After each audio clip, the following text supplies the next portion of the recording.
শুভ সকাল বন্ধুরা, কেমন আছেন সবাই? আশা করছি সবাই অনেক ভালো আছেন। আমার শরীরটা একটু খারাপ, যার জন্য হয়তো গলার আওয়াজটা অন্যরকম লাগছে। তো যাই হোক, আজ বিশ্বকর্মা পুজোর দিন সকাল সকাল একদম স্নান সেরে নিয়ে ফুল টুল নিয়ে আমি বসে পড়েছি ঠাকুরের সামনে। আর বিশ্বকর্মা পুজোর দিনে একটু কাজ বেশিই থাকে। বাড়িতে সব রকমের সাইকেল গাড়ি সবই ধুতে হয়, কারণ বাড়িতে আজকে কেউ নেই, আমার শ্বশুরমশাইও নেই, যার জন্য এগুলো আমাকে নিজে হাতেই করতে হয়েছে। একাই নিজে হাতে করতে হয়েছে। তো সবটা করে আমি আর ক্যামেরা করতে পারিনি, কাজ করতে করতে এতটাই ব্যস্ত হয়ে গেছিলাম যে ভিডিও করব নাকি কাজ করব। তো যাই হোক, আমি শুরু করলাম, এই যে পুজো দেওয়া থেকে ভিডিওটা শুরু করলাম। তো যেহেতু বাড়িতে কেউ নেই, তাই ফল টল এনে দেওয়ারও কেউ ছিল না। তো বাড়ির কাছে দোকান থেকে আমি আনিয়ে নিয়েছিলাম একটু সন্দেশ।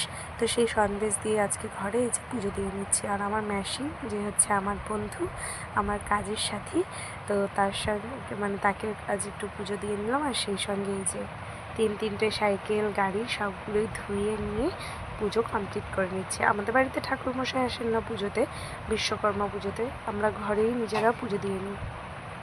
সব রকম যন্ত্রপাতি বছরে একবার বাড়িতে পুজো করা হয়, তো আমি সেটাই পুজো করে নিচ্ছিলাম। তারপরে চলে গেলাম এক বান্ধবীর বাড়িতে, আজ আমাদের নেমন্ত্রণ ছিল। তো তার আগেই দেখলাম এই যে এখানে পুজো হচ্ছে, তো সেই ভিডিওটা একটু শেয়ার করলাম। তারপর ফাইনালি মেয়েকে নিয়ে আমি চলে এলাম এই যে এখানে আমার বান্ধবীর বাড়িতে। তো এসে এই যে আমি আর মেয়ে বসে রয়েছি।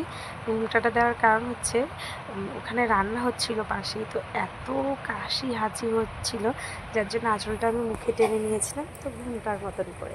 আর তারপরে আমরা এই যে বান্ধবীর বাড়িতে বসে পড়লাম সবাই মিলে খিচুড়ি খেতে। এই যে আমার থালায় পুরো সাজিয়ে নিয়ে বসে পড়েছি খেতে।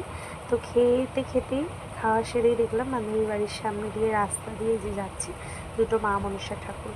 তো এই ঠাকুর দুটোকে নিয়ে গেল, আর তারপরে আমি চলে এসেছিলাম বাড়িতে। আর কিছু শেয়ার করা হয়নি। তো বাড়িতে এসে আমি একটু শুয়ে পড়েছিলাম। আর এইদিকে মেয়ে কী করছে, মেয়ে হচ্ছে চাল ডাল রান্নাঘর থেকে সব গুছিয়ে এনে এই যে একটা হচ্ছে ট্রের ওপরে এটা খেজুর নিয়ে আসা হয়েছিল, তো সেটা খাওয়ার পর ট্রেটা ফেলে দেবো। তো বলছে মা আমার কাজে লাগবে, তো এটাকে ধুয়ে নিয়ে এই যে মেয়ে নিজে হাতেই কাজটা করে নিচ্ছে। তো বন্ধুরা, তোমাদের কেমন লাগলো আমার এই ছোট্ট ভিডিও অবশ্যই কমেন্ট করে জানাবে। অবশ্যই জানাবে কিন্তু আমার মেয়ের হাতে এই ছোট্ট কাজটা তোমাদের কেমন লেগেছে। তো তারপরে কিছুক্ষণ শুয়ে থাকার পরে আমি উঠে আবার মেয়ের জন্য একটা ড্রেস তৈরি করে নিচ্ছিলাম। তো এটা দেখে তো আরও খুশি হয়ে গেছে। তো দেখো বন্ধুরা, এটা আমার হাতের তৈরি জামা। তো তোমাদের কেমন লাগলো জানিও কিন্তু। তারপরে সন্ধ্যেবেলায় মা নিয়ে চলে গেছিলাম একটু কেক আর আমাদের এখানে একটা নতুন কেকের দোকান, তো ওখান থেকে এই পিৎজাটা নিয়ে এসেছি।